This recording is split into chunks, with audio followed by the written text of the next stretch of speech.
So we're going to talk about midlife skin. Yeah. And I think a lot of women start to experience changes when they get to their 30s and 40s. Yes. Tell me what you see for women coming into the clinic. What are they complaining of? Oh, so in midlife, people are complaining of products they were able to use previously, they can no longer use. They find they're making their skin quite sensitive. They start to notice, obviously, fine lines, a bit of sagging. They say, my skin's not as firm as it was. Thread veins, sometimes they start getting thread veins and flushing on the mid-face. Dyspigmentation, so they might start to notice that they're getting skin's less even, just drier sometimes, just a bit more, just dull. My skin looks dull, and I, used to kind of fresh and bouncy, and it's just lost that bounce. Those are the main things that people tend to complain of. And of course, they might start experiencing things like acne or rosacea or things like that around midlife as well. Yeah.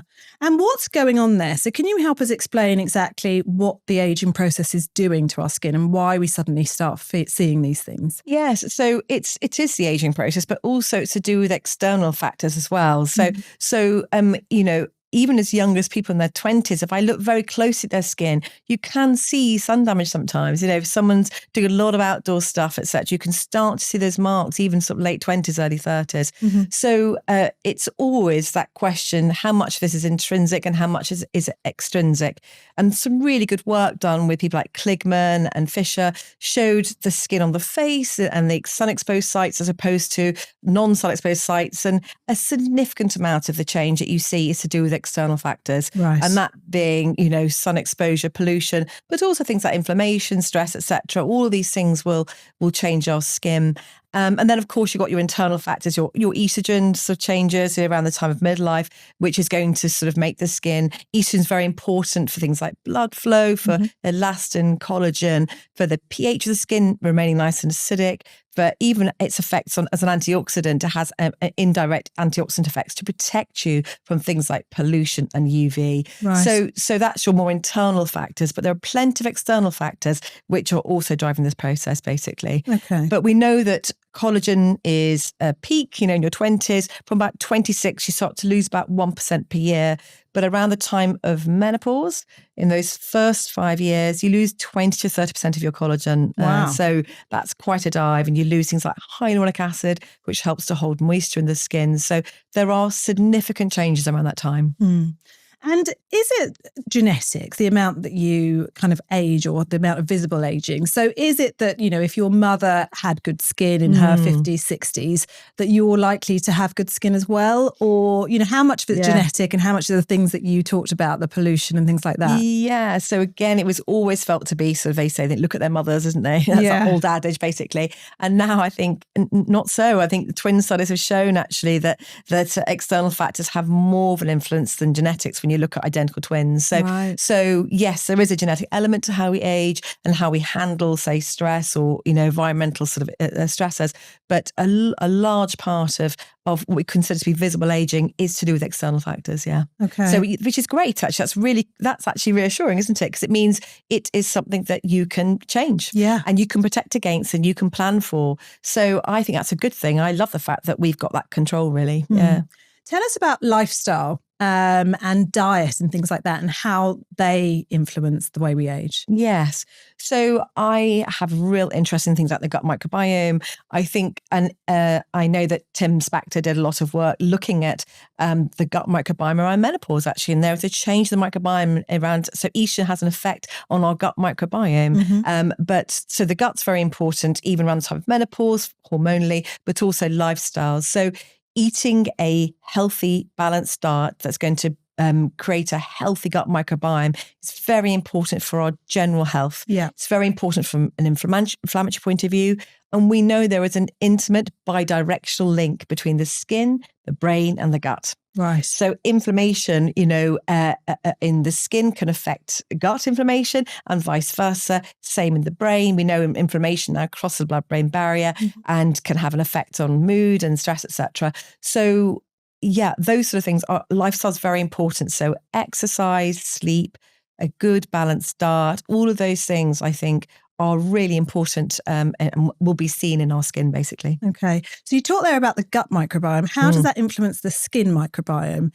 Yes. So again, they are intimately linked, you know. I mean, there have been some studies which have shown things like gut microbiome in psoriatic plaques, for example. Wow. So, you know, there seems a direct and indirect link. So you'll have an indirect link. So if the gut microbiome, for example, is you have dysbiosis, you have a sort of, you know, a loss of that lovely diversity in the gut microbiome, that's pro-inflammatory, and that's going to have a direct effect in inflammation in the skin, for example.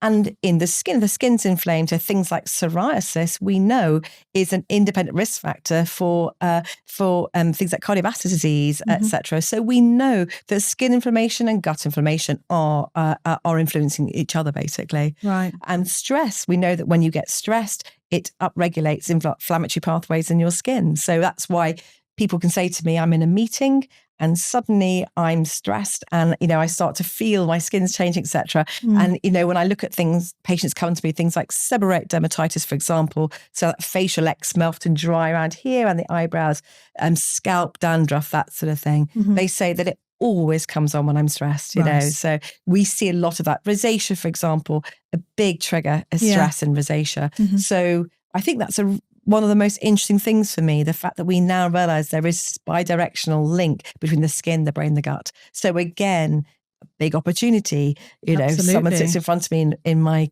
clinic with a skin condition. What can I do? Not just with creams or, you know, etc. What can we talk about, you know, how sleep may affect their skin, how diet may affect their skin. Again, it opens up an opportunity as well to help to control things. So interesting. And I know you work a lot with some probiotics as well. Do you find that improving patients' gut microbiome with probiotics, with things like dietary interventions, do you find that skin conditions do improve? Yes. And in fact, we've been doing a study specifically just looking at the gut recently, and I'm about to publish. I won't say too much, but it was just really interesting just looking at that. But what's really interesting is when I work on the gut, say with some rosacea, what's interesting is if you take a history from some of the rosacea, quite often they'll tell me things like, oh, it's really interesting. I was ill. I was in hospital. I had all these antibiotics for this infection. And then, you know, sort of months or a year later, I got very tired. I got joint aches. I started to get rosacea. My skin wasn't the same. And you think that's so interesting. I just wonder whether those antibiotics have changed the gut microbiome. And then when you talk to someone, say with rosacea, quite often they say, actually, when my rosacea is bad, I also get gut symptoms as well. Right. And so we really take note of that. So we've been doing what I call it really an observational study in rosacea for about 7 years. And so if you come to us with rosacea, we'll ask those questions. And there's definite and interesting association between gut symptoms and the skin. And when we do get their gut sort of more healthy, they often say this, well, the skin often gets better, but they also feel in a better place. They often say that my mood's better, I feel better. Amazing. That is so interesting. Let's talk about kind of your non-negotiables for skincare at midlife. Because I think, you know, 20 years ago, the rule was kind of cleanse, tone, moisturize, bit of sunscreen, and you were done.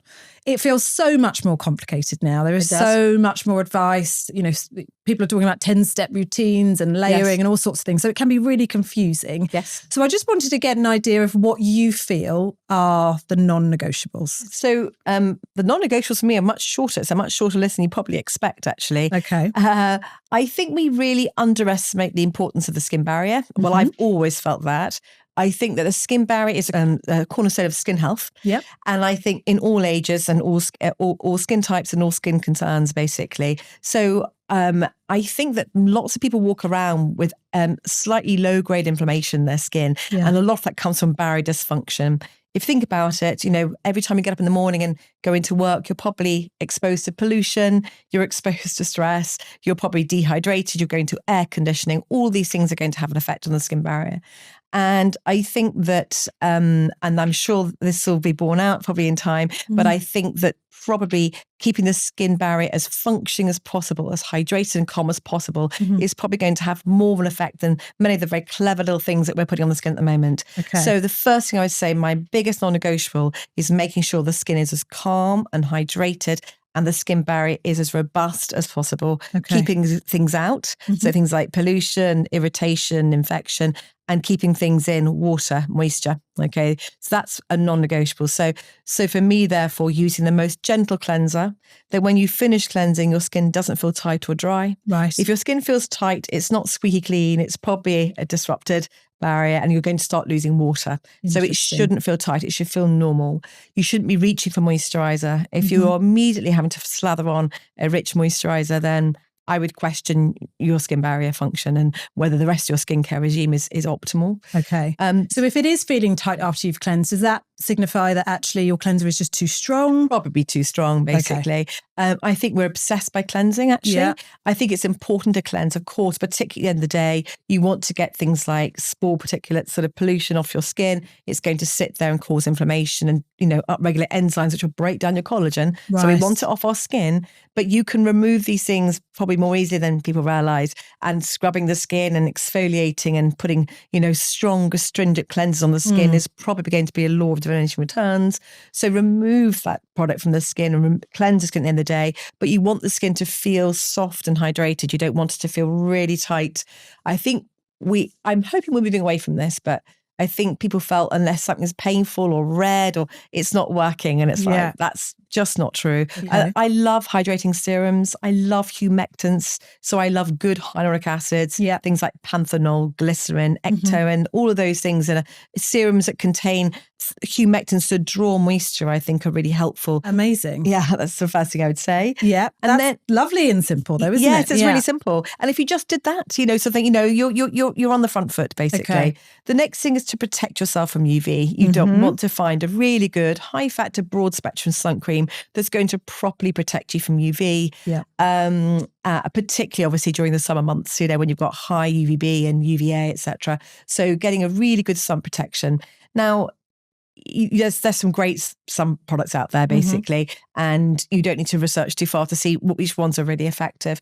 It's really going to be down to you, though, to your skin type, your skin tone, etc. Because if you put a sun cream on, it doesn't quite work. It's too heavy or the wrong color or something like your skin. So you start to dot it on a bit because you think, oh dear, it's not going to be as effective. You've got to find the one that you're happy to really put on the right dosage, so to speak, your two finger lengths, your index and middle finger, to really protect the face.